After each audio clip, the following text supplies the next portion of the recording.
Com o intuito de discutir as responsabilidades da imprensa, em especial durante o período da ditadura e processos de reparação, os professores do Departamento de Comunicação Social da PUC-Rio, Carla Siqueira e Chico Otávio, convidaram estudiosos do tema para um debate. A professora do curso de comunicação da UFRJ, Ana Paula Goulart, e o historiador Lucas Pedretti apresentaram sua pesquisa sobre o caso do jornal Folha de São Paulo. Teve uma relação de colaboração com o aparato repressivo durante a ditadura militar. Certamente o Grupo Folha não foi o único jornal que apoiou editorialmente a ditadura ou que teve, se beneficiou economicamente desse apoio.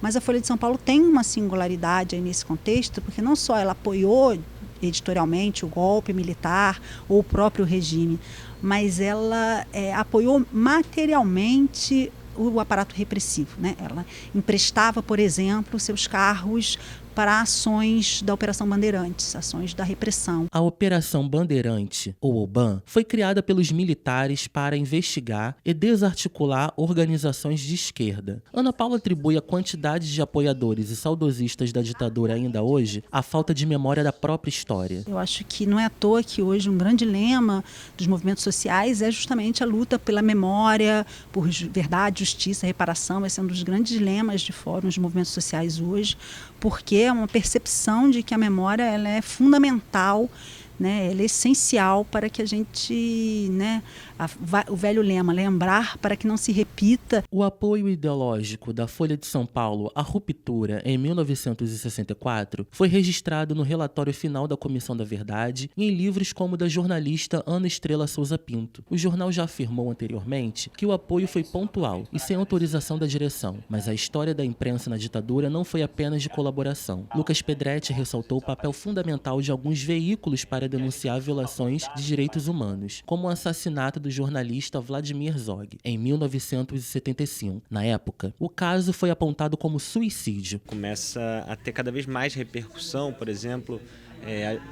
os episódios de tortura, de execuções sumárias, de desaparecimentos forçados, né?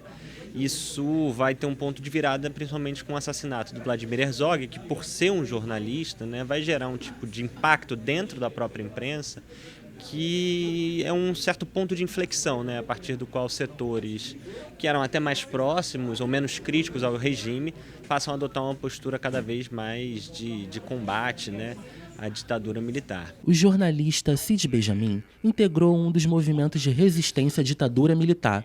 Ele ressaltou a importância da imprensa atual não deixar esse período cair no esquecimento. O que é esquecido corre o risco de ser repetido. Então, esse é o papel dela. Ela não pode evitar o que já aconteceu, mas ela pode trabalhar para que não aconteça de novo.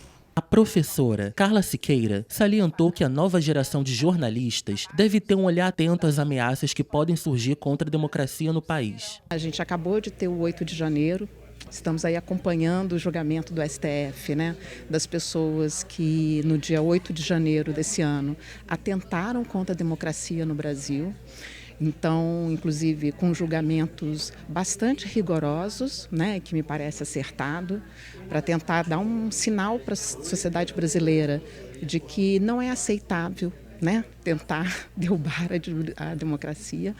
E isso nos traz esse alerta para nós jornalistas, como é o nosso trabalho estar também sempre atento, a esses possíveis ataques à democracia. A gente tem sempre que revisitar o passado, porque a gente aprende de fato com o passado. Então, se a gente olhar como é que a imprensa atuou naquela época e a gente olhar até governos anteriores, anos anteriores, o que a gente sofreu no Brasil, eu acho que a gente tem que ter um olhar muito cauteloso e pensar num jornalismo muito atento, que olhe os dois lados da moeda para que a gente não possa repetir a história.